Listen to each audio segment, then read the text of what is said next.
The All Smiling Faces podcast is now sponsored by Tyre Spot, the Northeast's leading tyre supplier with branches across the region. Tyre Spot don't just do tyres, they cover everything from servicing to wheel alignment. They can handle every aspect of your car's maintenance. For more information, visit tyrespot.co.uk. Enjoy the episode.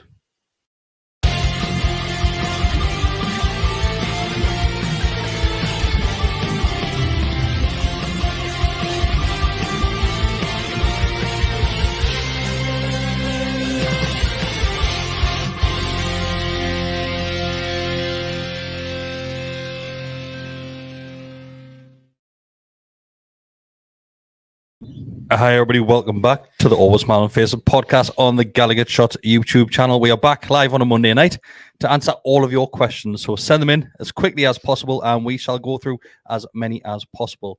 All four of us tonight. Besty's here, Deka's here, Mark's here, I'm here. Good evening. Hi everybody. Evening. Hi. I think. Evening. Deka's been here since 5:30. I've been here a long time. I've been here a long time. Been here 2 hours, just sat waiting. Yeah. But Well excited. I'm going to do things a little bit different because we've already done with match reaction to the draw at Goodison. But there's certain moments in that game that we'll obviously need to talk about. And the biggest talking point was Anthony Gordon's performance, because a lot of people are saying that he's crumbled under the pressure and Goodison Park has silenced him, Besty. Is that the case? Because he's arguably still in show for Newcastle's man of the match. Who's saying that? No, there's been a few, He's excellent. Like, we're really, it's the most one-sided 0-0 I've seen us. Like, I've never seen us control a game like that and not score before. I had trouble with the final third. You could argue, I mean, the chances that we had felt at Gordon where you would hope. I mean, the penalty's obviously one. There's that one in the second half where he kind of puts his foot through it, puts it in the Gladys Street, I think it is. Snatches of that one, There's another one, the header where he tries to play back to Joe Linton, it seems. I think he chooses the right option there, though, in fairness. Because I think he's when you look at he's beyond the ball. Yeah, he's head of the ball. I don't think he can hit the target from that angle. He rises like Ronaldo, though. He's in a very good jump. If he jumps correctly in the right time, he'll not be ahead of the ball. He'll not be doing this. If Besty's auntie had tits, but you're saying that. But you're saying he's jumped. Sorry, you were saying he was slightly ahead of the ball. Well, then he could have jumped better. Then it wasn't a bad ball. He could have jumped better, right? He could have ahead of the ball. It's probably down to his timing rather than. Yes, of course, yeah. In which case, I would say he's maybe picked the right option for his position at that moment in time. That's correct. But that's what I'm saying. That might be the case because of his actions. Correct. But I thought Gordon was fine. I thought he played really well. I didn't think he'd score the penalty because it was just one of those ones where that's the kind of thing that happens. That's written in the stars. But I thought he played really well, Gordon. Bear in mind that, yeah. I agree. Absolutely. But some of the stuff he played was, I mean, I know I'm doing a full reaction. Like, some of the stuff he played was wonderful. There was one move in the first. I think the first half came down right hand side, little one touch passes, loads of were excellent. Just couldn't. The thing with putting Gordon in the middle of the front three is we've all know, and Gordon can play in that position. He caused Man City any mental problems the other weekend there. But he's not Callum Wilson, where I think Wilson, for that chance, the header, I'd say, would have timed that better and would have got the one where he was through on one-on-one with Pickford. Wilson puts that away. I think Isak puts that away. And I think that's the difference. I think Gordon was fine, but he's not a centre forward. He's not the kind of bloke that's going to lead the line and get you 15, 20 goals a season. I think that's probably one of the games where we would have seen Callum Wilson starting had he not been made of glass and was available to be picked, because we all know what Everton were going to do. They're going to sit in very, very deep, make it difficult for us to break them down. And we struggle to do that, given the fact that we don't have a really creative midfielder in there that can pick a pass, unlock a team that way. I have seen, and I was guilty of this yesterday, saying if we had a striker on the field, we would have probably won that game 2-3-0. Is that a bit of a cop-out, though? Is that an easy argument to throw at that? Because let's be honest, as much as we love Isak, he played 6 games this season. He scored 1 goal. Isak would have struggled against that team. Well, Isak struggled all season because of services he's been getting. But it's just, it's one of those things where when we don't have a striker on the field, like, we'll start creating those opportunities. Whereas Isak all season, he hasn't really had much to chew on. Yeah, well, I think it depends on your opposition as well and how them play. And of course, I think Everton, they couldn't press a button. They're not the quickest. They've got slow back four. They're aggressive in certain moments. Tarkowski and Keane at the back are two big old guys, like, you know what I mean? So they're tough, but they're not. They don't really press the life out here as a team. So they do let you have the ball, which you could tell, right? We're by far the better team. First and second half, we played fine, really, in long periods. We were great. But I'm not totally on board with that answer. I think Scott put it in the, and I was like, they're saying 2 or 3-0 for the striker. I just don't think you can say that. I don't. I mean, of course, hypothetically, you would think them chances would fall to a different player. So you might think, oh, that would have been Isak and not Gordon. I agree with that. Yes, in isolation, in the exact moment, if you put Isak there, he probably does score. But then I'll throw back to you. I've seen Gordon when we've got to be 2-1 of Liverpool at the time, but Gordon went through 1-on-1 against Liverpool at home, slotted it in. Yeah, like, he can do it, right? He can. But I do think Gordon is such a confidence player. Like, I find that. I still think he played really well. I think he played excellent. But like, I just feel like he's the type. If that penalty goes in, I think he does score that 1-on-1 chance. I don't know. I just feel it's like that. Yeah, I think that happened because it's Goodison. I think that's going.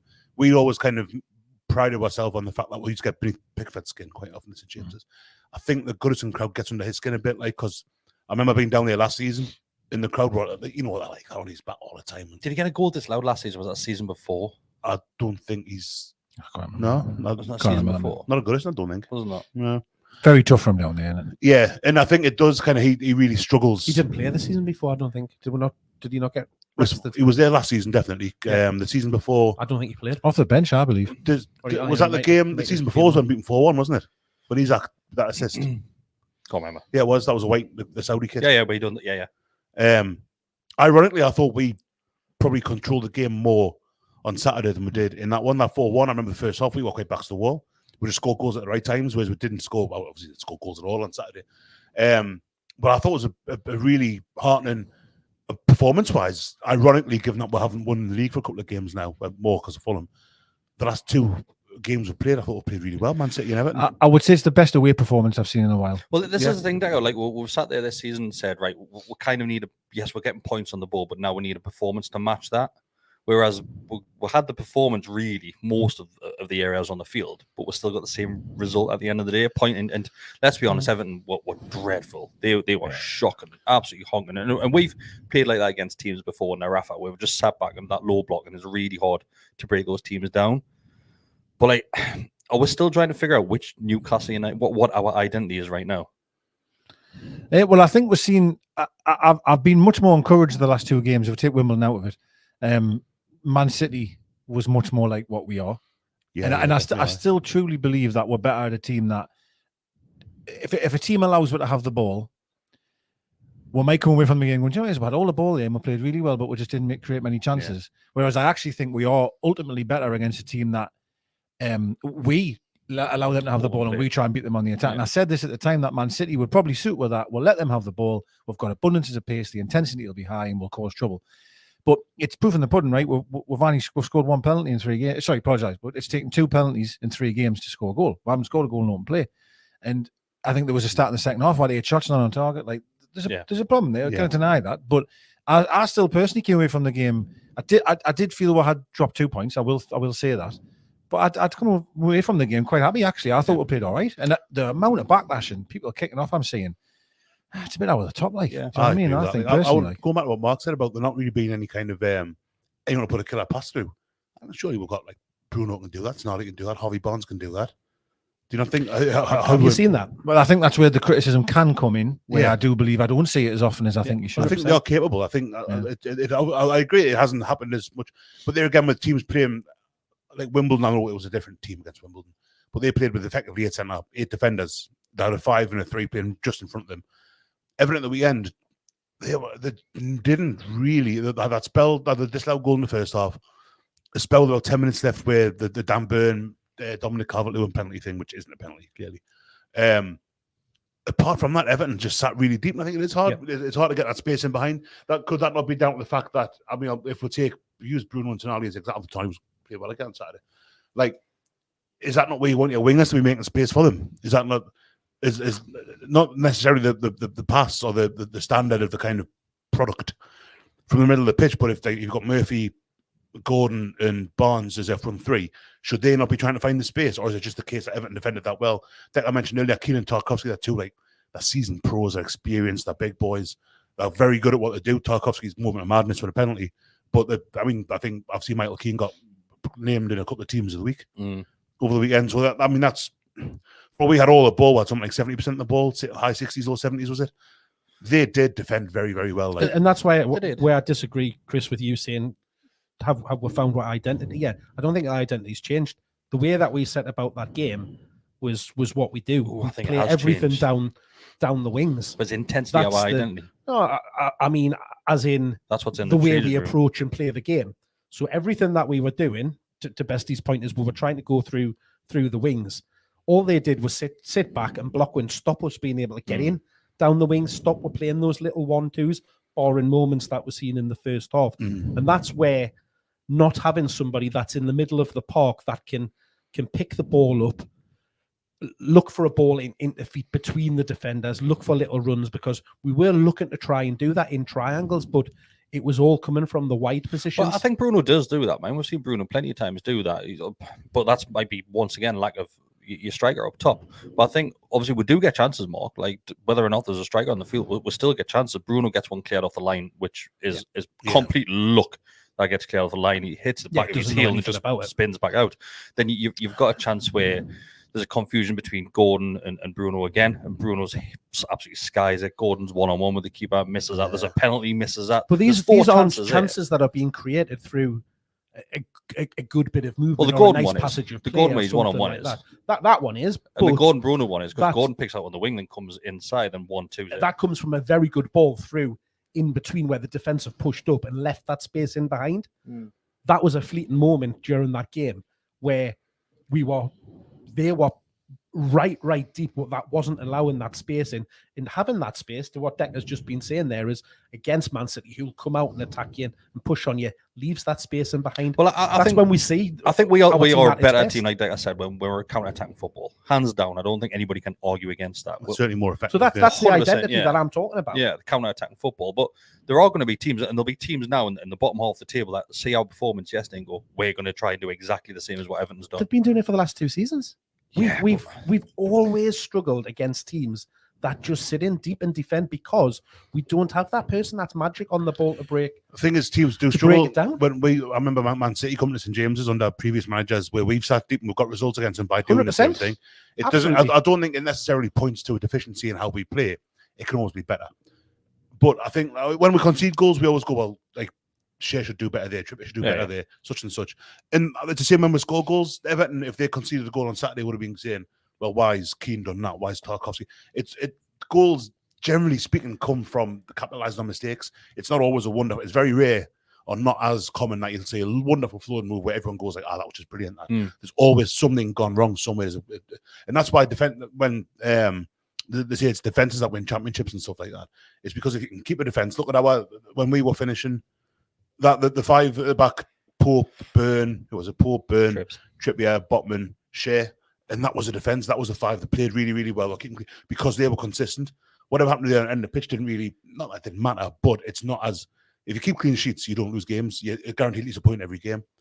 The Pardew, I mentioned this the other week, the Pardew team, Kroll, Simpson, Colaccini, Williamson, Santon, that was the back five for the first however many games, 11, 12 games unbeaten to start that season to win Man City. So that's how we win it. It's if you keep a good solid defence, all it takes is for one member of that. Dan Burn last season was getting picked on like mad. We did concede more goals last season. Happily, we scored like billions last season, so it was working then. It did work. But yeah, I think when you're saying it's a bit of I think capitalising on errors is far more. That's how you win football matches, basically. Keep tight, organise and capitalise. It's not a case of necessarily going, oh, well, Bruno's going to do it. He's going to play a 70-yard ball at someone's toe end, and there's going to be. It's just looking for the chinks in the armour. I did think there was moments, certainly in the first half, where I thought Joe Linton picked the ball up in some amazing positions where Everton were massively caught out, and Joe Linton was in the middle of the park, bursting forward, literally. And then maybe the pass was slightly behind Barnes, which then we had to come back and the breaks to move down. But you've mentioned 4 chances there, right? It could be, if we had won the game 3 or 4-0, right? It wasn't necessarily that we didn't create chances, we just didn't take them. I think this day, whereas the Wimbledon game, and I appreciate that's a one-off, Christ, we didn't create anything. We had a striker on the field, but didn't pass him the ball. It was. I found that game horrendous. 100%. Whereas against Everton, I did feel we created chances. For all, of course, it could have been better at times. I'm not saying it was perfect. Of course, it wasn't. but we still had chances in the game. Well, you know what I mean? I'm not a big fan of XG, right? I'll put it out there, but I expected XG was 2 point something, which means really statistically we should be winning that game. The penalty will be a big, a big pot. That you've probably got like 75, whatever penalty. Yeah. I think XG. I don't think it's totally worthless. I think I think it's good. There's value in it. I think like I wouldn't. I wouldn't kind of base my whole perception of what the game was like on XG. But I think it's a handy tool to use to say like, well, because some people seem to throw money as like, oh, you won the XG league, have you? So, well, no one's saying you win anything with XG. It's just I'd rather have a high XG every game because it means you're doing something right, rather than like probably back in the old days where it would have zero because we're just never come forward. You're creating chances, or you're retaining possession in the final third. You're putting pressure on their goals. So, in essence, that's showing you that you've had the upper hand in the game. If you're up in all of those stats, which we absolutely were. We battered them. There's a couple of performances I want to mention, Mark, and I'll stick with you.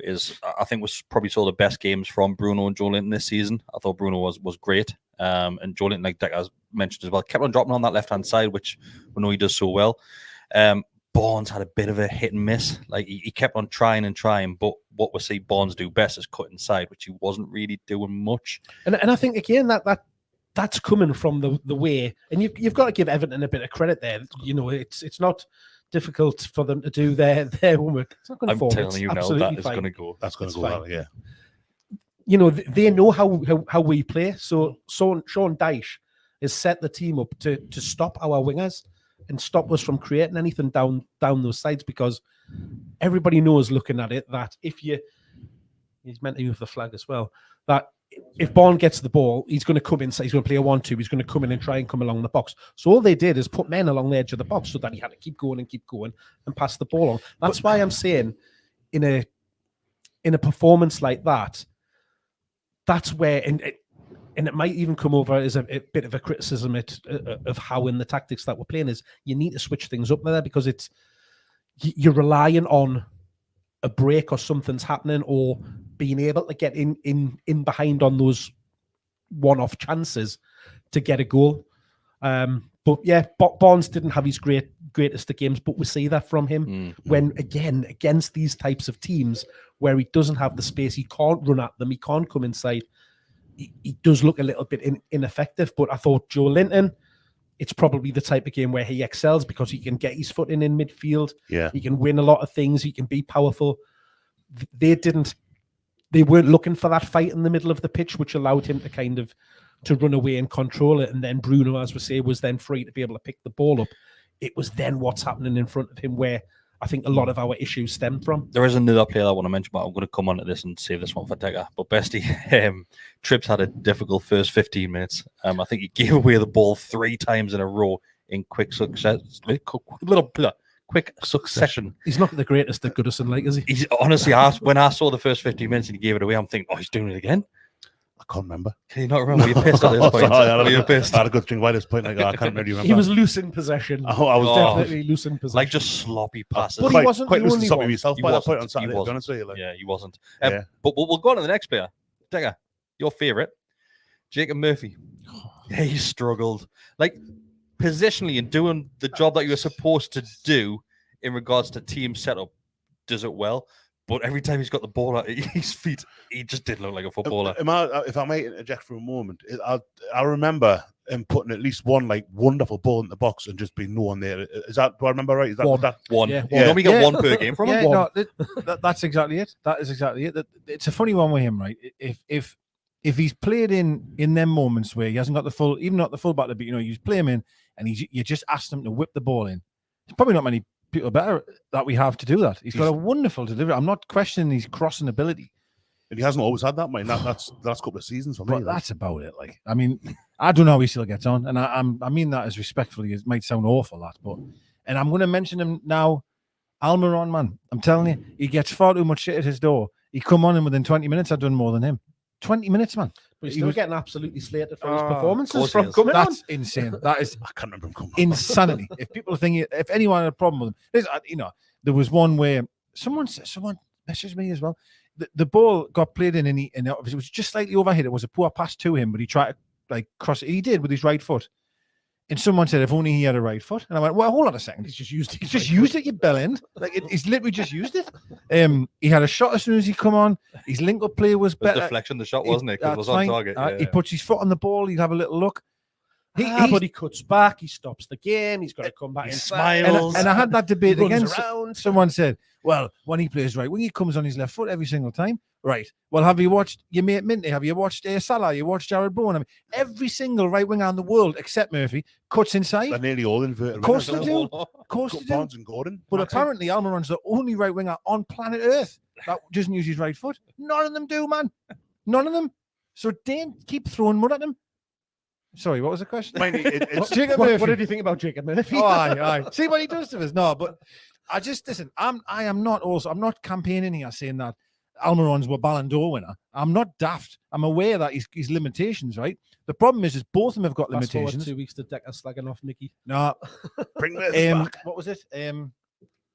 I know that's the area of the field we've got limitations because I've sat here for about 47 years saying we need to sign a right winger. We're aware of the fact that we need a right winger. I think it was But Besty's 30th birthday. That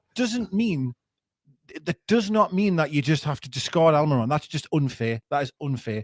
And I'll go back to it. I've mentioned this season a lot, and I apologise for doing it again. The Champions League qualification season, Almiron was a humongous part of that season. Massive. Assists, goals, work rate, it's zero. 0% this year now. The whole 9 yards he was part of. And now it's just, it's fine, Neighbour. First Champions League goal as well. Exactly. Get up there. Exactly. And it's unfair. It's unfair to just be discarded. Do you feel better now? Yes. But that's ironic. That's Right. the ironic thing about that. Alan St. Maximum. A PSG It's game. like a counselling session, this, isn't I'm it? sure we've said it before. The PSG game, the first three scorers, Miggy, Longstaff, and Dan Burn, have all That's lovely. had like Scapegoats. kick-ins on Yeah. Twitter at various points. It isn't. And also, Almiron could play next week, and I might sit here and go, he wasn't very good.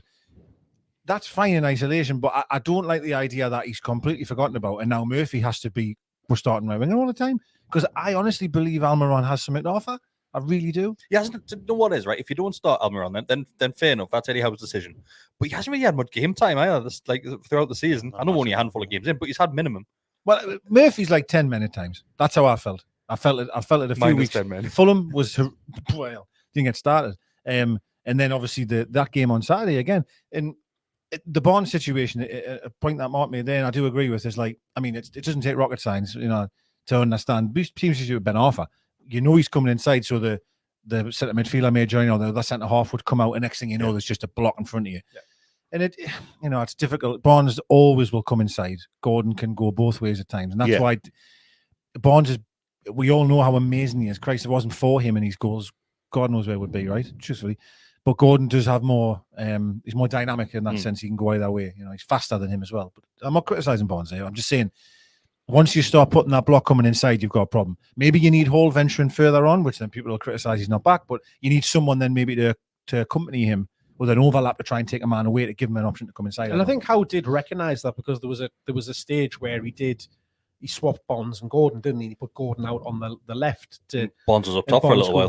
Go through the middle, because Not for long, mind. no, it was probably 10 minutes at the most. And then obviously there was the substitution. Yeah, but sub changed it. Yeah. It's that's just where I'm thinking. Were you shocked by that change? Because the change was Murphy stayed on, Bonds went off. I remember. Couldn't right. believe it. Nice match, Jelly. Yeah, I'm sure that's what happened, wasn't it? Couldn't believe it.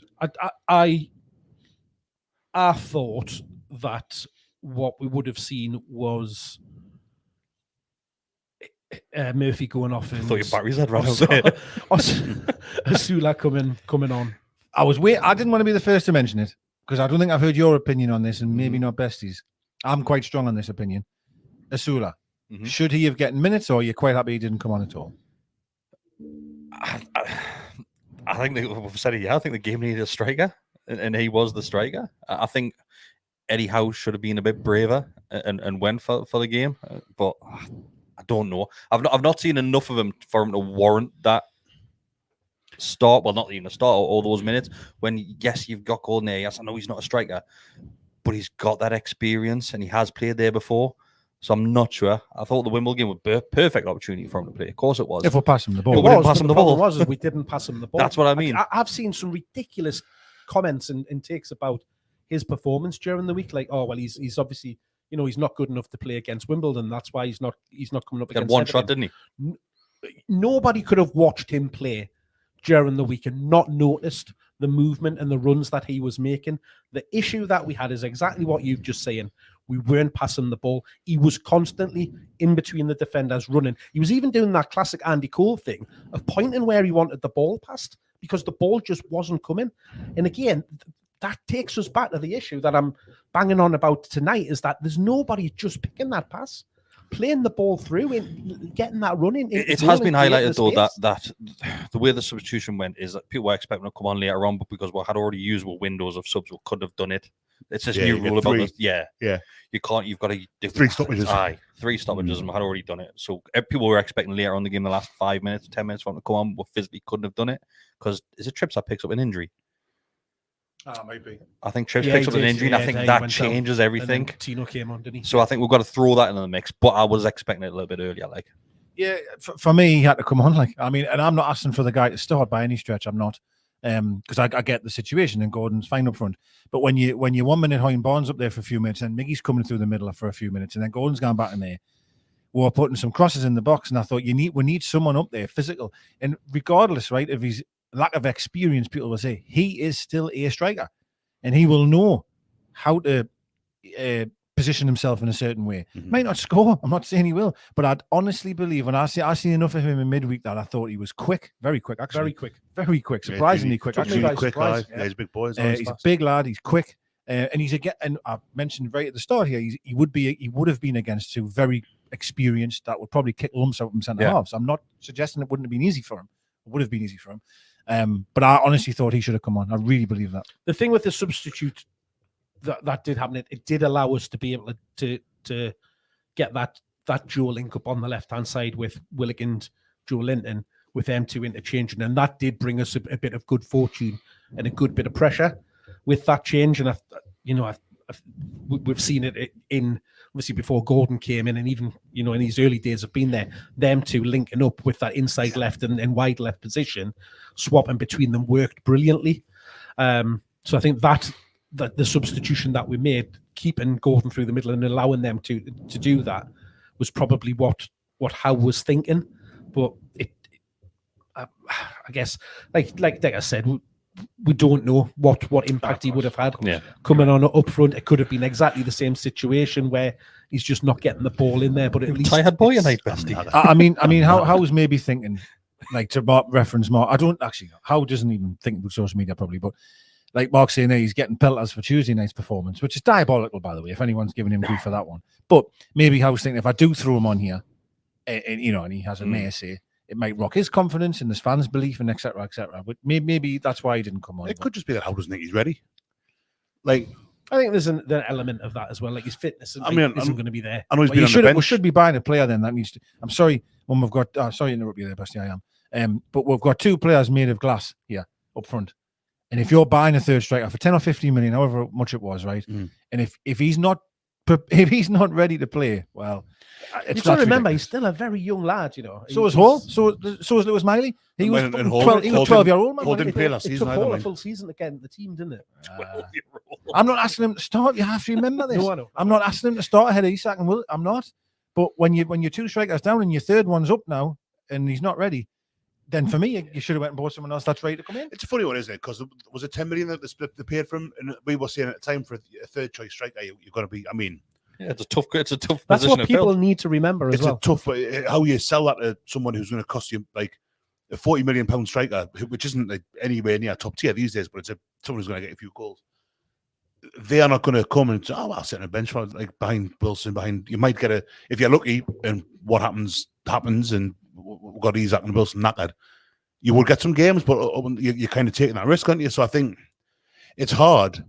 It's a hard sell. I think if Wilson had gone, I think we would have seen a fitter, more experienced replacement come in. But Osula at the minute, I just don't know if he's any good. I saw him the preseason game I was at. I thought he looked all right. Wimbledon last week again, he seems okay. Like, it didn't see a massive amount of the ball, but we've touched. We know why that was. He wasn't really getting the passing. He does look fast. I think raw is the word that people seem to be using about him, and I think that's about right. And he's bound to be raw, isn't he? Yeah, it's understandable. He's going to remain. You know what I mean? He's gonna, you know what I mean? But for me, get him. I honestly would have put him on. even for his work rate, the legs, he looked aggressive again on Tuesday night. He looked like he had a point to try and prove, and actually he got more pissed off as the game went on because, as Mark referenced, we just weren't giving him the ball. He made some brilliant runs, but they wouldn't give him it. I thought it looked quite promising last Wednesday. That's Tuesday. That's about the fifth in a row, you know. Absolutely, I know it will be. I thought it looked quite promising last week. I was surprised by how. I'm surprised to hear. I don't really look on Twitter so much these days because it's just horrible. Yeah, but I don't. I'm surprised to hear that he performance was getting like griefed. Not the worst thing. He's going to get 12, 15 goals next season. That is not it. What I'm saying is, can he come on for the last 20 minutes and cause a bit of hassle? I think 100%. I do. I think we're going to have to talk about the penalties because there's two penalties. Penalty shouts in the game. Newcastle get awarded one because Tonali is manhandled to the ground. How the referee doesn't give that in real time is mental. I don't know how there's people just stand coming out and saying it's not a penalty is beyond me. Everton fans saying it's categorically not a penalty. I don't know what Tarkovsky's trying to do. It's mental. Throw him to the ground. It's like I've said yesterday on the match reaction. It's like a bouncer trying to throw somebody out of a nightclub. I've been thrown out like that before. Like a wall have. There's down no the stairs. There's no. I was always too heavy. There's no in Sinners. I could chuck out of Sinners like that. I've came running down after you. But I don't get I don't understand the thought process. Again, Tarkovsky's like, he's been a Premier League centre half for however many years now, and he's 31, 32-year-old. What on earth is he thinking doing that? It's one of those where you see it happening, but you see it happening before the referee's blown his whistle and the ball's into play, where people are jostling for typically on a corner, and trying to get in position, and then one of them will swing the other one around, and they'll go flying. The referee will tell them off, and then they get on with it. You don't do that when the free kick's floating into the. I think into the box. It's Sean Nice that comes out afterwards and says that you see that happening umpteen times per game. I say you see people pull on each other's shirts, but not like that. Two-handed. Not like that. I totally agree. It's funny, isn't it? It's blinking vision, but like I get what he means by you see people get pulled to the ground millions of times on the corner. You get it. Absolutely. That's what I'm saying. It's when the ball's not in play. Aye. This was a full-on. I'm throwing you to the ground with everything I've got. It's exactly what it was. He had one hand on the back of his head, one on his shirt, and just. It was unbelievable. Like, because it's a moment of madness. As soon as I seen the replay, I was like, "Oh well, this will be about." Same. You cannot not give. But that then VR stepping and go looking at phases of play and all that shite, and I'm thinking, even if that ball's going nowhere near him, it's still a penalty all day long. Do you know actually what game was it? Was it? I'm sorry to stall you. The Palace game. Did anyone see the Palace Liverpool game? Where the ball comes over and he's going to go for the ball. And That's a pen, right? Yeah. But they're saying, I'm trying to reference this to what you're saying. Sorry, is the reference of play thing? Phases of play. They're saying, oh well, he couldn't get in the ball. I'm like, are you insane? Like he has literally stopped him from going for the ball. And so sorry to fast forward. Yes, they were looking at that, and I thought, oh god, don't get clever and smart here. He's being thrown to the ground. It's not UFC here. That's a foul. You know what I mean? And now we'll come on to it here. I'm just reading it and I'm curious of your thoughts. I know hindsight's 2020 and all that, but the thought of him taking it, were you like, go on, son, do it, or you're like, Besty, I'll let you answer this one. What was your thoughts on him taking that? I didn't think he'd score, but I wanted him to take it. Yeah, I wanted him to have the chance to score, and I think he's good enough. He took that one against Man City the other week, absolutely fine. He scored. He's had a few. He's got a great record. He's got a good record. Yeah, I wasn't confident because it's Anthony Gordon, it's Jordan Pickford, it's Goodison Park. I thought he was the right man to take it. In the Gary Neville interview that he did with the overlap where he's down timeout, he says, because I think that the question's asked about penalties, and he said, "Oh, back myself. I'll score a penalty all day." Yeah, and he's got even Eddie Howe said he's got his process. So Eddie Howe knows that, and he's just stood staring at the ball. He's kind of, and he said he's blocks everything else out, and no one's getting that. He's just stood there with the ball like that. You could see him doing that as well. He was going through, taking deep breaths, calming himself down, relaxing, focusing on it. So he was doing everything in his process to do it. It's a bad penalty, though. I was, but see, there's no difference between that penalty and his Man City penalty, other than he puts it to the other side. But the way that he hits it, power in it, the direction, the place he puts it in the goal is very low. It's to the, if the keeper against doesn't dive to his left, he saves that. If he goes right, he saves it against Man City. Exactly the same as Pickford. Right. Pickford said the same. He knows the last two have gone that way. He just fancied him to put it that way. Yeah. Now, if he dives the other way, it looks like a great penalty.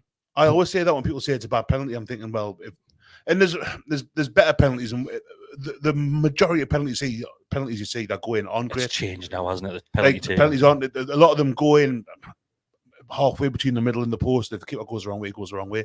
Like what Edison did. And the penalty, he did whip it, the one against Man City far more. But the same applies if Edison goes right way, he saves it. Yeah. You know, Well, so I don't think it's a bad penalty. I think if you put it into the side netting or you put it higher, the keeper doesn't get to it. Yeah. When it's in that at that type of low level, I thought it was. It's easy. It's I have easy to 4 or say 5 it. past that sitting at the table going, "Oh, just put it higher." Yeah, that's all you got to do. Telling a bloke. I honestly just wanted him to put it straight down the middle Yeah. because I was nervous for him taking it. And I'm like, please just put it down the middle. Just put it down the middle. Don't piss about. Just put it straight down the middle. The issue is, Deka, that Pickford makes the move before Gordon's even hit the He ball. makes the move so It's early. so early. Well, It's really early. to reference Edison one at Man City, he did this. Edison dove into the East stand before Gordon even hit the ball, and he drilled it in. On the replay, when you're watching it, he doesn't really even hit it with his side foot. In truth, it's more Healy almost. It's not a good strike at the ball. It's just not. Now, I don't know. We'll never know. But I feel as if like when he set up, he's almost changed his mind on the way up. Like because he does normally whip it into that corner, and it's as if that's what second guessing is. That's what it is, right? And the occasion and stuff. But to me, it wasn't a clean strike. It wasn't a very good pen. But I think it is what it is. The bigger question is that because there's been a comment about it. If we should have left somebody like Bruno take it, Bruno's a horrendous penalty. I have to say, I said Shea immediately. Yeah. So when the penalty went in, I said But Shea. then is the bigger question, why is Gordon not taking it? If he's your designated penalty taker when you're 2 strikers on the field, are you not got a bigger question mark over that? So that's where I absolutely agree with the decision that he takes it. So surely, as players, as a team, you do your training, you do your prep. He's just scored against Man City a week or so ago. Yeah, he is 100% your pen taker. That's period. And that's like saying Shearer playing Sunderland, for an example. Shearer against Sunderland. Oh well, actually it's Sunderland, so you best not take this one, mate, because it's a big one for you, type of thing. That's ridiculous. But he did. But Sorensen said that. He takes the pens. That's it. And I agree with that. Now that's why I was saying hindsight, because a lot of people are going, you should have never taken it. But that then shows, to me as a manager, that would show not faith in your player. Because I have to say, if I was the manager, and I said to Gordon, you're playing the day, blah, blah, blah, blah, you're the penalty taker. And then it came to a penalty and you went, actually, mate, I'm going to let Shea take it. That's not good, right? He's almost in a no-win situation there because if he doesn't take it, he gets called a bottler. Yeah, true. He's had it saved and he's being called a bottler. True. Absolutely true. So it's right. The only way he gets around it is by putting it in the back of the net. It's on target and the keeper saves it. It's one of those things. Yeah. I'm going to stay with you, Besty. I was absolutely good. The Everton official Twitter account Oh, yes. took the piss out of Gordon for missing the penalty. About the half time. 17 Yes, times. Was that thing? The story behind it, 17 times. either constantly last night or taking the piss, but Were the main thing was the buzzer that I put over the top. Apparently, the story behind it, there is a half-time thing, like challenge that they do at half-time. People take penalties. Yeah. And when they miss the penalty, that buzzer goes off. And that's where the fans' comment came in, Yeah. saying they should have done it mid-game when Gordon missed the penalty. So that's what they're doing on the back of it. You've seen the likes of... Sorry, carry on. Which is fine for a fan to say that. Yeah, of course it is. Christ, of course that's yeah. actually quite But for funny. the official account to then come out and take the piss out, and Jamie Carragher jumped on it as well He did well, last night. Yeah. Did well, What's your Carl. thoughts on it, Besty? It's a mark of the club, isn't it? Mm. I think that's Everton have really got a big enough bonnet about Newcastle these days. And that's just what they are. It's a shame. I've always quite liked Everton. I remember when they won the Cup in '95, Paul Rideout and all that. Now, but I never minded Everton.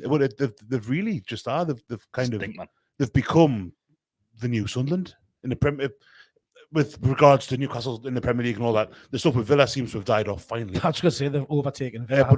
Villa now just Villa. Villa.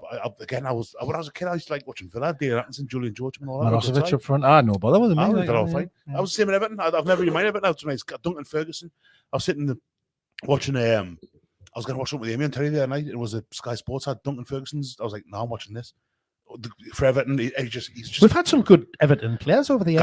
Gary Speed, Sheedy, Gordon, Kevin Sheedy, yeah. Paul Bracewell, Aye.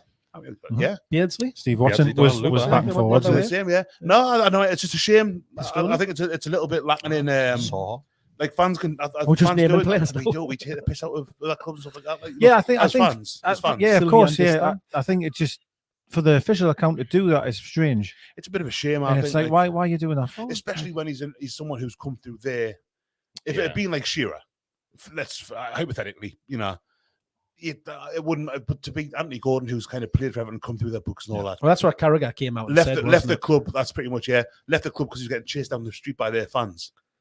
Since they always quite easily forget about that fact, don't they? That they chased him down the street, abusing him and Yeah. barricading his car. To be and stuff fair, like that. there was a lot of Everton fans that were lapping that up, loads of them, but there was a lot of them jumping to his fence saying, this is shandness, like this is temper. I do think every club has that, don't they? You know, like lol. You know what I mean? They've got the fans that'll jump on that, but you'll also have the ones that are going, come on, guys. Like, and we're the same. We have fans where go, God, it's embarrassing that. You could argue, it's I don't think it is personally, but there's an argument to be made that could it be? Remember when we got after the cup match against Sunderland, when the lads got their team photos taken in front of in the stadium, like and obviously the club account published and all that was on TikTok and X, whatever.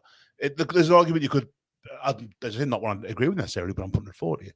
Is that is a similar? It's in the same kind of ballpark. Oh, I disagree because I think that's us celebrating something which we did, not a failure of somebody else. Yeah, I think that's fair. No, I'll probably be inclined to agree with that, but I could see someone leveling that at them I think that's quite a reasonable. If the club account started, constantly posting photos of the defender that made the foul for the penalty.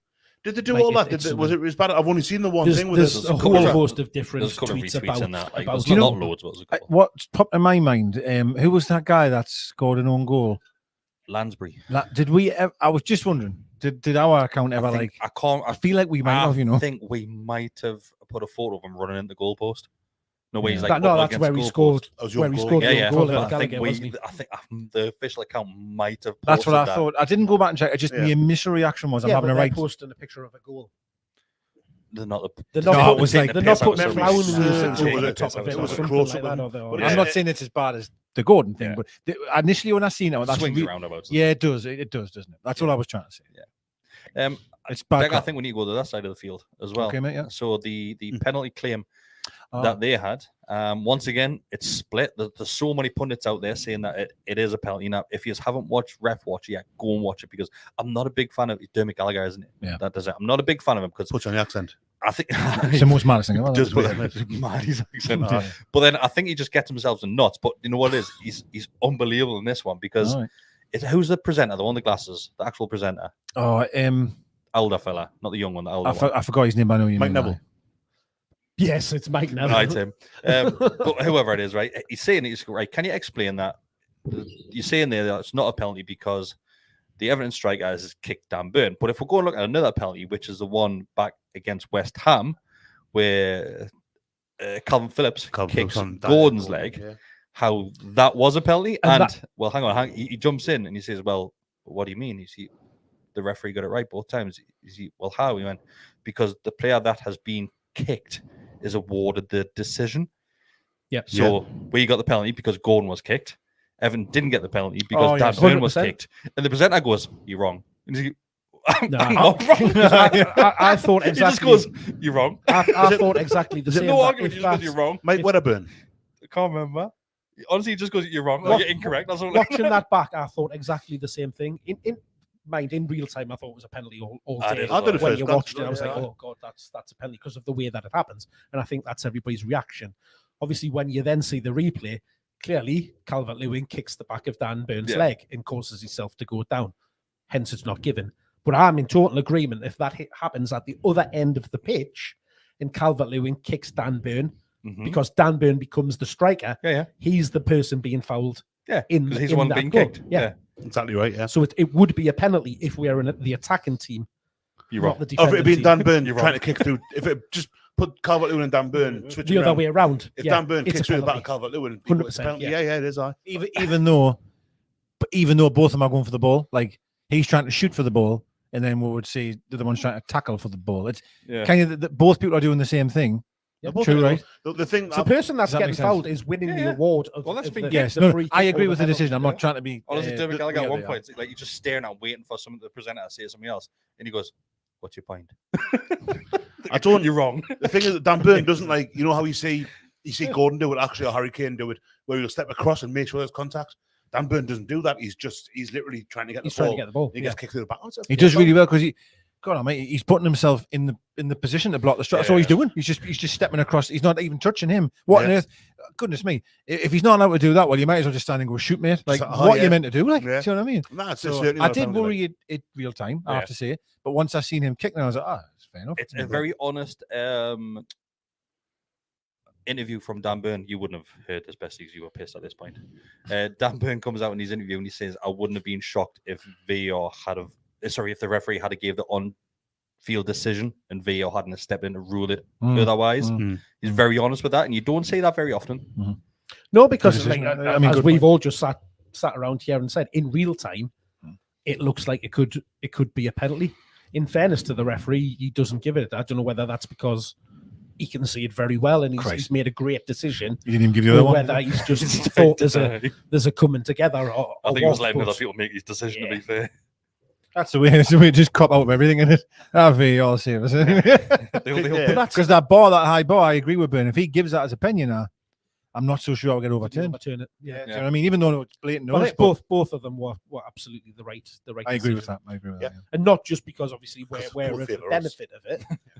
They do, yes. So what was going to say that? Anything else that you want to mention in the game?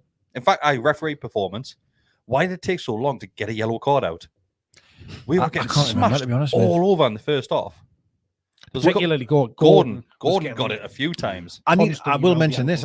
Gordon got fouled, and I only know this from my Sky bet. Got fouled 4 times in the first half, and it was 2-1 as a boost for him to get fouled in the second half. So of course I was all over it. He didn't get fouled once in the second half. What is going on there? What is happening there? I think that's because they were all on warnings by that point. No, I was literally just counting the money. I was like, this is in. There's 3 yellow cards in the game. Everton got 1, and Newcastle got the other 2.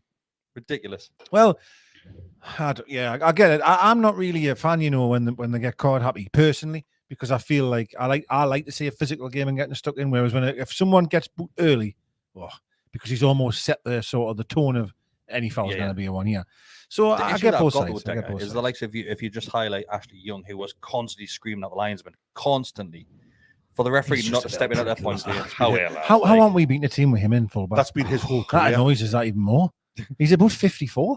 How are we not beating a team with him in fullback? How come Murphy not get past him? It was him getting fouled as well. And Liam Noel said, why was there not a yellow card awarded for the penalty? Yeah, that's a very good point now, because that's a yellow card, right? Surely. Oh yeah, you can't just slam someone at the ground. You know what I mean? It's ridiculous. His attitude as well, Tarkovsky, after he was adamant, wasn't he?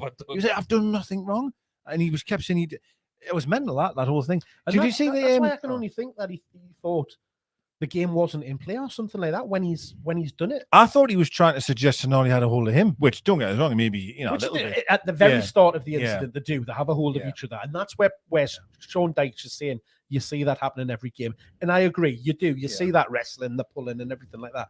But as soon as the ball becomes active, it stops. I'm gonna. He just didn't. It's not our game here, but anyone watch Spurs Brighton yesterday? Oh man, did you? Please say you did. I didn't watch all of it, but Did you see the one where Madison? It wasn't a penalty, right? But he stands up and kind of turns around and hits the Brighton player. Hey, it's one of the funniest ever. No. Like Madison, he just turns you know what I mean? Doesn't even touch him, And the Brighton player goes, and just falls down, and Madison's laughing his head off, going, "Come on here." But he's the type of player that does that. No, I would agree. He did it against us probably. a couple of weeks ago. Dead funny, really funny. But it was. I just think some of the fallout on the back of it is quite scathing, really. And I think some people are very upset with the game. And I actually thought we played well for the long part. We're completely in control of the game. And you think of the chances, Gordon's chance, the penalty, Bruno off the line. We could have made City going 3-0. Easiest win in the world. Fine lines, man. We needed a bit of magic, and it just wasn't there. Yeah, we need Maxi back. Bring Maxi back. I will get him in every week until I die. Right, let's move this away from Everton, because overall it's probably a 2 points drop. Of course it is. But it was a hell of a lot better performance away from home. What we have seen, and a clean sheet. And was clean sheet was still sixth in the league, or seventh? I'm sorry, because of the result yesterday. Apologise. It's not all doom and gloom. It's not. It's really not. Liam Coates says, Deka, he loves your exaggerations. He says, so far you've said Ashley Young's 54, Edison dove in the East Stand, and Lewis Miley is 12. And you've been sitting there for 47 years as well. Where were your exaggerations in that? I am terrible for that. My last all the time. I don't know why I do it, but it just happens. I know he keeps saying he's got a 6-inch penis. He's definitely over exaggerating. Right, let's move it on to something else. Another talking point. Besty, rumors of a stadium expansion / new stadium surfaced again this week. Which one would you prefer? Well, did you see Luke Edwards thing? No, I The did Telegraph. not. Did he Which- get it up? which Six one? inch thing? That was the 6 inch. No, He's got a different story every other day, doesn't he? Yeah, I've told you before, mate. You need to put that no, away. that's you put it. Yeah, it was. You see Luke's thing. Amazing. Look at my lips as well when I said it. Is that 6 inches as well? It looks just like him. Sorry, Luke. But no, Luke Edwards wrote a thing in the Telegraph? Let's see what he writes The for. only way he writes it, yeah. And I it mean, he was could have went rogue and wrote for the Just on a wall somewhere. Times, just wasn't in it? the toilet. Just for a laugh. He wrote a thing that said that any expansion would basically be a new stadium anyway. Okay. Um, And the rumours are Lee's Park. that would be the dream for me. If it came to pass that that's what had to happen, that they had to get rid of St James's Park or they had to build something new because of the limitations of the area that they have there. Lee's Park's That's stones throwing it. it's 20 yards further up Yeah. there. Is that what Luke said? Or I thought Luke said they were going to build where the new one. Sorry, apologize. Where the existing one is. Am I wrong there? That's what he said last week. It said this was Okay. only a day or two ago. Effectively, and bearing in mind it was Saturday night when I read it. Oh, God. Oh, Jesus. Yeah. It's a that's it. It's a Deka fact. This is now a Besty fact. I was full of- He's been reading the Keegan John Hall Besty plans, facts, man. yeah, Come well, I on. was full of 95. full of ticky punch at the time. Like, but, it's basically that any redevelopment would effectively be a new stadium. So it looks like it's going to be. It's probably going to be the case that I need to read it again. Don't I? But Lee's Park was quite heavily implied in the article that I read. Okay. So I would. And that was because apparently the Freemasons, not the Freemasons. The Freemasons. That's well, to be fair, there probably was some Freemasons there, but they've been invited. The Freeman along, of the city the Freeman of the city had been invited along to the match from the hospital. and had been invited to the stadium to have some talks and stuff Yeah. like that. So that was the I mean, gist of that bit. I would guess that if they were to move to Lee's Park, what they would do would be to flatten St James's, turn that into parkland, and then just build a stadium further up near. You've got the more room there to kind of have bigger stands or whatever. And all the talk of that's over the past few months that it's going to be a once in a generation type of investment suggests to me that they're going to go all in on it. Like, so I also reading, I forget it was online on the Newcastle website of if this was Luke again. I'm putting words in his mouth here. I'm really sorry, Luke. That's what I'm putting in his mouth though. Besty facts. Nothing but Besty facts tonight. Was Shall we that ring him just to find out? give him a shout? Shit. I apologize on my behalf as well. I've not seen Luke for a while. What was I saying? He said something else. Apparently. Luke also said, but I don't want to put words in Luke's mouth. Oh yeah, it might not have been Luke. It might have been on the official Newcastle website, Yeah, we've saying got that they for- really favour, like they don't want to move out the city centre. Well, Eddie Howe came out and Like- said in his press conference on Friday that he didn't want to leave the stadium that we're currently in because it would almost be a I don't leave St James's Park. Like, It's Like, a it's- line that they're all going to say, though, isn't it? I don't know how anyone else can see past that bullshit. How is not going to sit in a press conference and go, I hate it here. can't wait to get away It's from it. awful. But it Can't does wait need. to move. Of course he's going to. No, but he almost pathetic. he almost said, like, he didn't say these words, but he almost said it would be a stab in the back to leave. I can't remember Of course he's exact, going the exact phrase he used, but he like to leave the stadium and take a new one. But when you look at it rationally, the figures that again Luke came out with, he definitely came out with these ones. This is a fact. Was that it would cost £1 billion to redevelop St James's Park. Mhm. Yeah. Now, you look at any other stadium in the country and around, even around the world, building a brand new stadium, state of the art stadium, mass capacity, having all of the commercial infrastructure in it and all of that kind of stuff is not going to cost anywhere near that. It's So not. it's It's not. But can you go too much in that direction, as in too many seats? 100% you can. Oh yeah, I think the stadium you- could be bigger than the demand. Definitely. If you if you did 100,000, will we fill it? Silly. We probably would fill it in the short I don't term think because we of the would. demand. I think we would because of the Would we? demand that's there. I don't think Look we- at the stuff with members. Like today, the tickets went on member sale after the ballot and stuff like that. I don't think There we was double capacity, 50,000. like. There was 50,000 people in that queue this morning. I reckon another 20,000. I think no more than 80. I think if you went to 80, you'll fill it constantly. They're not. You'll do it, but we'll still get a situation like Situation. will we? was it Tuesday or Wednesday we played? Tuesday. Whatever. Wednesday. There's no way on earth, if we didn't have that cup scheme, that there'd be as many people at that game as there was during the week, because certain season ticket holders, not mentioning any names, would not have bought their tickets because they wouldn't want to be in the cup scheme. They're only doing it because in case we get to the final. Because of how it was last time, You go back across all of the years before we had that, it always took a dip in attendances. Always? You know, came down probably in the 40s. No, I think it was less than that. Sometimes they used to open the top. Yeah. So I think that would be the situation. Where you don't want to be is in the situation where you've had down the road where they've had to constantly keep the upper tier closed at that because they haven't had enough people going and stuff like that. I think if they'd have stayed in the Premier League, I mean, it was 7 years since they got relegated from.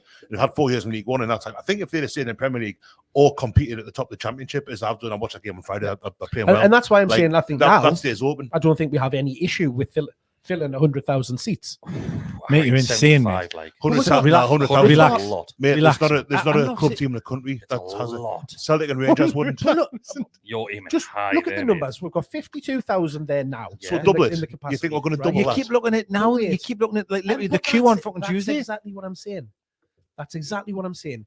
Because we're doing all right, we're doing relatively well. We're sitting in decent in the league, putting the performances in, albeit not brilliant, but we're floating around the top. That demand is there. If it doesn't continue, that's where you'll see the drop off. If the demand wasn't there, you wouldn't have. I was doing a Deka. It wasn't quite 50,000. I think it was about 43,000 people sitting in a queue this morning to buy a ticket for the next. Somebody's on 7 devices. Yeah, that's 43,000 logins. That's not 43,000 people. That's mate. You're still going to have. You think we should have 100,000 seats? No. You think we could fill? That's not what I'm saying. So I'm asking you, what do you think? Rewind 5 minutes ago, and I said 80,000 is probably 80 where we should be. I disagree with that as well. I think 80 is the very top limit. That's what I said. The very top. I think with 80, I'd be happy with 80,000. You know, I could settle with it. I think. I reckon 70. You know, I reckon they'll aim about 70. Well, what's Old Trafford? Is that 90? Wembley's 90, isn't it? Wembley's under 100. Yeah. Wembley's Old Trafford. Man United, they're on about building a bigger stadium. But things with Man United is different to us. I don't think they want a bigger. They want a newer state. Old Trafford's in bits. Correct, yeah. But they also want to increase the capacity because they want to become the Wembley of the North. Yeah, 74,000 is Man United. Yeah, I reckon we'll aim for similar. Yeah. Now, so what was I going to say? That's why I'm saying 80 is probably the figure. So my original hope was we would just redevelop where we are. That was my hope, of course. But I kept getting this thing in my head that, and I think I put this in our group, that when you're talking about once in a lifetime here, funding, like to go for it, it has to be a new stadium. Has to be. I found the article. You might get black white seats, Besty. I hope so. Proposals far grander than initially thought. Multi-purpose venue overhaul of city centre under consideration. I'm not going to read the whole thing. Newcastle are looking at a complete rebuild of St James's Park rather than just an expansion as part of a major redevelopment of the surrounding area that will bring far more than just a new football stadium. And it goes on. I'll put it in the group. That's your multi-purpose, isn't it? It's like a concert and what. Well, that's what Spurs have done. I don't know. I mean, in that regard, does St St James's Park go all together, or do they kind of reduce it for the Lasses team? I think that's where when you look at the plans that they had of moving it into the Gallowgate, but then using part of the Leazers is what would then effectively become the Gallowgate. Yeah, like down into there, so that it's the ambitions I've got for the women's team. It's no good to be sharing a stadium with the Falcons. Like, they've got to have their own. Watching the game yesterday against Durham, and they've got like the rugby mountains on a pitch, and it's like, well, it's like we went and walked, man. We had to play football on a rugby pitch. Yeah. Put 2 crossbars in, and it feels a bit like that. Like I'd rather have them. The Lasses, and they're ambitious. You know, they've put money into the Lasses team so far. They've got some really good players this summer. I would like to think that they would be, and let's have them in the city centre as well. So you just pop and that's where then the Man City model of their stadium and the surrounding area comes into it, because they've got like a little village sort of thing, haven't they? Effectively 3 separate stadiums around their ground, because they've got one for the youth team, they've got one for the women's and stuff like that, where they can go. So we don't have the luxury of that much space. So on the back of that, though, Mark, that's why I just don't know. Could have, but it's sorry, Chris. Could have the looks. There's a lot of space there, but it's how much I allowed to use, if any of it. So we're talking about plans of a new stadium, and today Newcastle announced that Roger Thornton is now on the board of directors. His background is basically property. That's what it is. For the Reuben brothers. He's actually from South Shields. Yeah. Is he really? He's been to Gills. Probably not. He's been running their empire. He might have built Gills. He's been looking after The Gills Empire. The Gills He's got Empire. the one at the Nuke. He's got the one at Stanhope Road. Heavily involved with the Rubens as well. He perfected the garlic sauce recipe, actually. But no, he's been heavily involved in the race course and stuff like that most recently. So I think it's an interesting appointment. The fact that his background of property, there's rumours that potentially the Rubens or Saudis have bought the listed property that's outside of the East Stand at Lisa's But they bought that yellow container or fence or whatever it is at the minute. No, it's still there. It's still got cones around it. There's a fence still there. No, the fence was so now taken just got down, cones after 2 days. So right. yeah, cones with tape, and it gets taken away on match days. Did you know Ridley Scott? Mm-hmm. That was from Shields, yeah. Do you think he's out of Gills? I think he was probably born in Shields and disappeared quite early on. Yeah, that's the impression. What a boy, though. Yeah, so When Ridley he Scott's went from to Shields as well. the North Pole. Oh, whatever. The stadium though, I think it's going to be sad because I think we are going to be shifting. Obviously, like it's going to be a totally new one, and that will. Yeah, it's sad because it is what it is. But I honestly keep coming back to it that if this is once in a lifetime deal here, like in terms of certainly our lifetime, this is going to be the stadium that's going to be the next 500 years. Something. Worry is Deka is that we've seen the season ticket prices go up each year now. Oh, enjoy the next stadium. I think that'll jump. Oh, it's going to be insane. Which I think might price a lot of people out of it because really probably now I'm probably on the limit. Yeah. Like what I'm willing to pay for. I was speaking to someone today at work, and their deal's finishing at the end of this season. I think them pay. I don't know if it's $370 or $420. Forgive us, one or the other. And he knows this is going to go to $755. Doubles when you plan stuff. He's like, "This is 3 years ago. I cannot." He said, "I cannot go any higher." So I agree with you, though. I think if we moved, it would be more. Yeah, I think that's true. Like £8 a month. Darren Eales' plan. I remember Darren Eales got interviewed about the plan in Atlanta, and he had said that if you build a stadium and you have one seat empty, the plan's fallen. It's fallen away. I think he used that line. It's fallen through. The plan's fallen through if you've got one empty seat in the ground. That's what he said. That's his sort of philosophy. I appreciate, bless him, he's not going to be around leading my type of thing. But that's why the 100,000 or even 80,000, man. Like, it's no good. Like, I think you need 70,000, maybe 72. I just don't. If you go to 80s, 90s, 100s, well, of course, I know you're exaggerating a bit on the 100, but you got to be careful because the prices will go up and people can't afford it. Like certainly up the north and turning down into like tourist model and things like that, and package deals for tickets and stuff. But that's where I think it is a horrible feeling. That's where they want to go. We absolutely need to improve on the commercial side of things, and well, we might be able to now, Mark. Even through the redevelopment of the ground, we'll struggle to put in a lot of that infrastructure. Like we've had to move people out of the Leasers to get that small box in the middle. There isn't the space in and around the ground to do much more in there. So I think, again, it's a no-brainer from the club, really. As much as I hate to say it, and even when I filled in the survey, like at the start of this process, I was firmly against moving it. But as time goes on and the reality of the situation, it's a sacrifice you have the to make, costs isn't it? And stuff like that, we're all sitting here, we complain about PSR, we're complaining about things like in order to.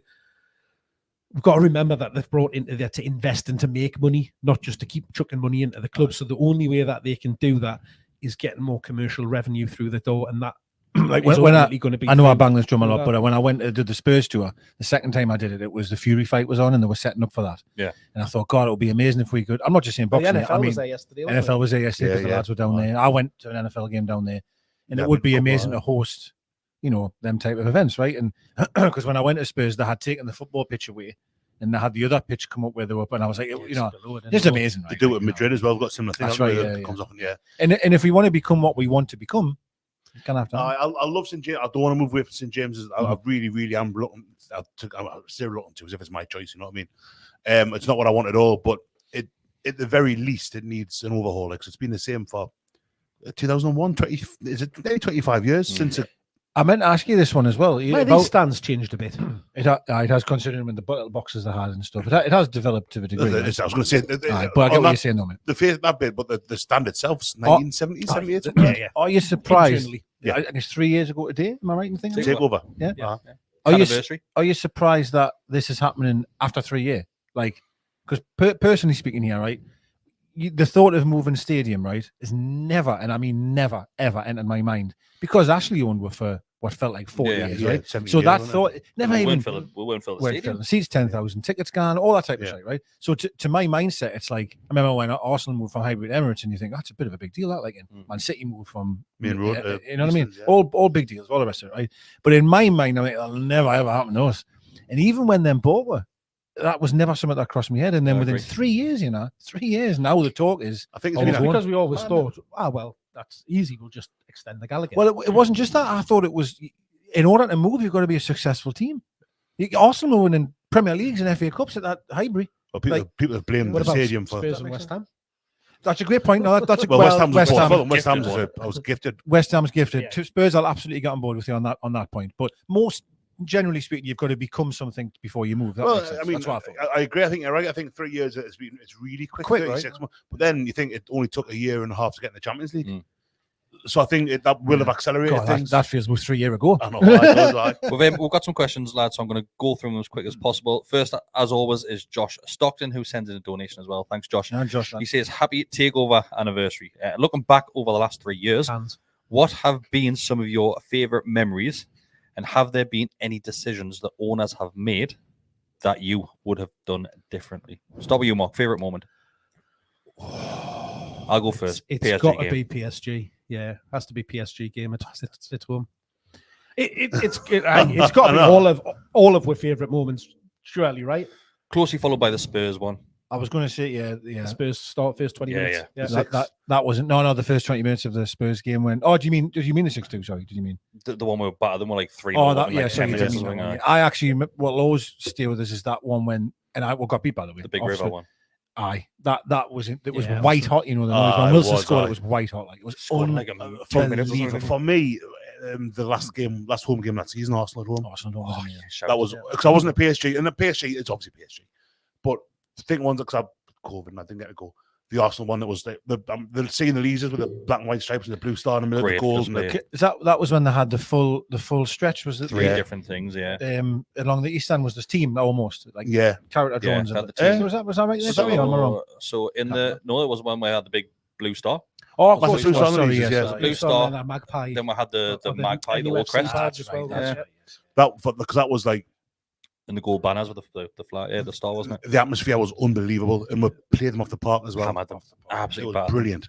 And Arsenal haven't recovered. They still, Yeah. they really hate it because of it. Josh follows it up with another question. Oh, actually, was anything that you would have done different? I would have given Matt Ritchie a new contract. Besty's wants black and white seats. That would have been the first thing. Black and white seats. I would agree with that. Black and white seats. Yeah.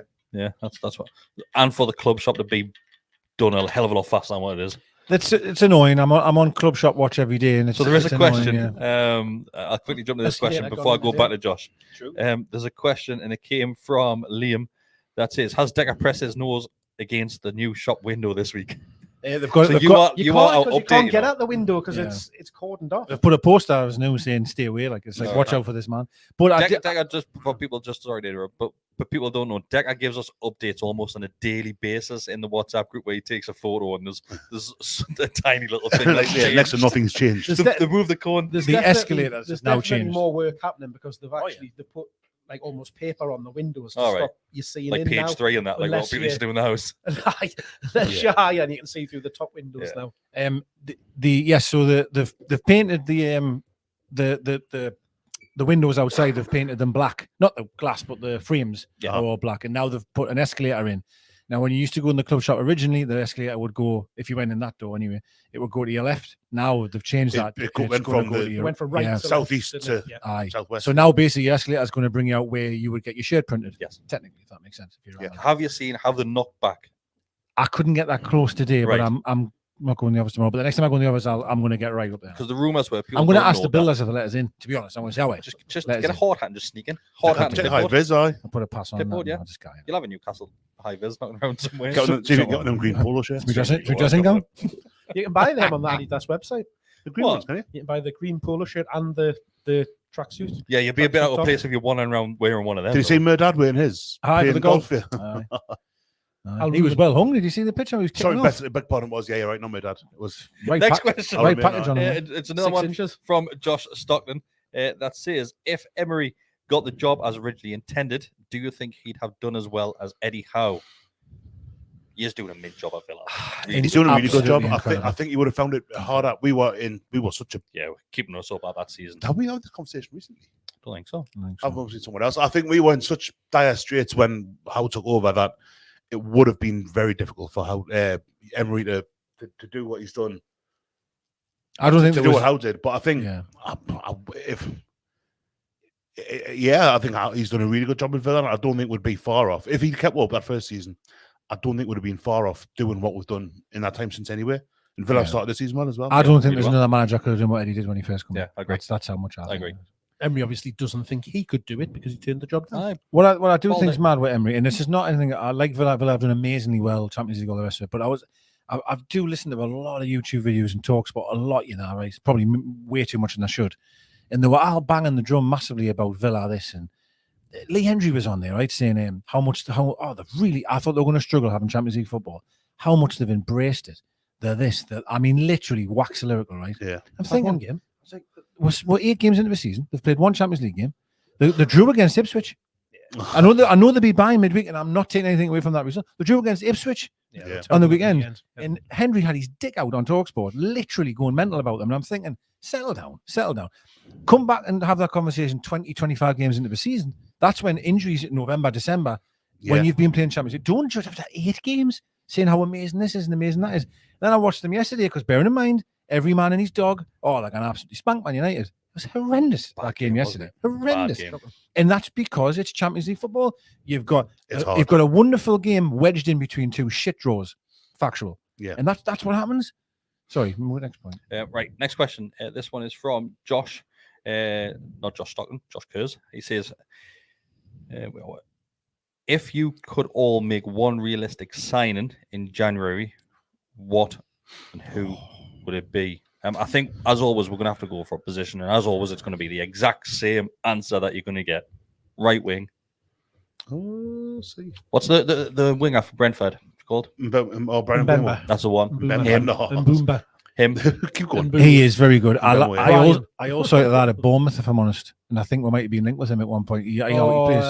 The Brazilian that just No. The right winger. No, it's not it is Semenyo. No, it's not. Slimany. Silimani. Whoever that kid is he always plays very well against us as well, by the way. He always seems to have a really good. He was excellent when we played them down there. I'm a big fan of his. Whether or not that's the type of player I would want, I'm not sure. But I was going to say Victor Gyökeres from let's see if I can get his name. Lisbon. He's a striker. Bournemouth. So would you go back and for Gahey? I appreciate that's not the question, no. So that's that. Nah. No do you feel? And if we did half the amount we were doing last time, I'll go back in from, but not for the same amount. No. Yeah, I'm so glad that deal didn't happen. I don't think there's a need to in January because we'll have Botman back. Hopefully, he's back to as good as he was. We weren't looking to spunk 65 million on a Botman will be back. Yeah. He was. I'm sorry. He was ultimately going to be Share's replacement, wasn't he? He was the long term view, but. When we get to January, we're going to have Botman will be back. You hope he's back to his best self. Looks well, man. Semenyo? Is it Semenyo? Semenyo. Yeah, big fan of his. He's only 24 as well, Big fan of his. I think he's a great player. So he would be the one I would have to go for. I don't think. I'm going to sign him. Actually. I don't think a centre back is then your priority in January. I'd be looking at. And it seems mental to think it, but because Lado plays with Fenerbahce at the minute.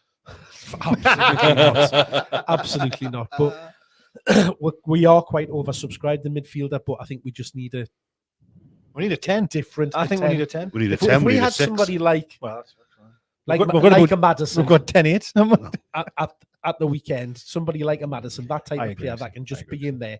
You can pick a pass, play through. Because Gordon was having to do a lot of that dropping deep.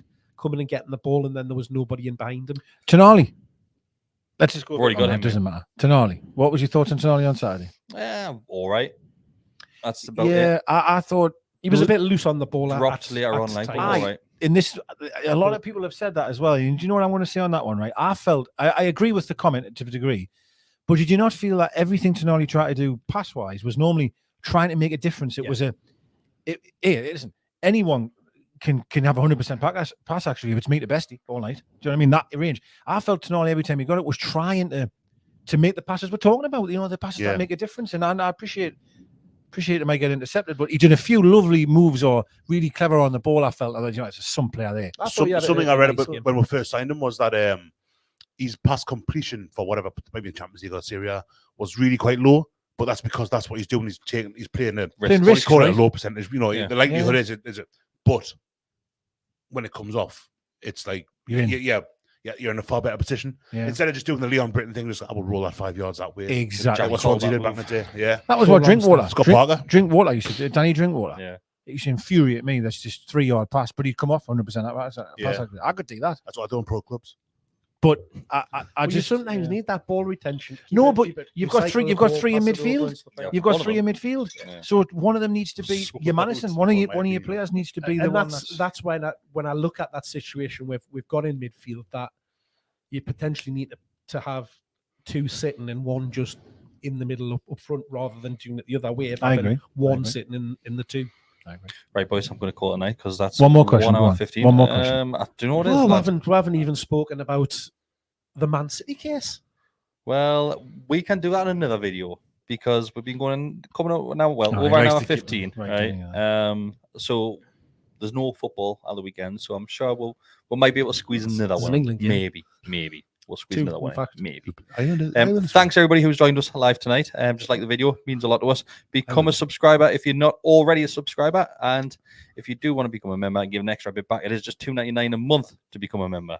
So yeah, do that as well if you can spare a couple of quid. Yeah, what you was doing. See you next time. Lost them. Deka's already gone. My last one's the bar. The All Faces podcast is now sponsored by Tyre Spot, the Northeast's leading tyre supplier with branches across the region. Tyre Spot don't just do tyres, they cover everything from servicing to wheel alignment. They can handle every aspect of your car's maintenance. For more information, visit tirespot.co.uk. Enjoy the episode.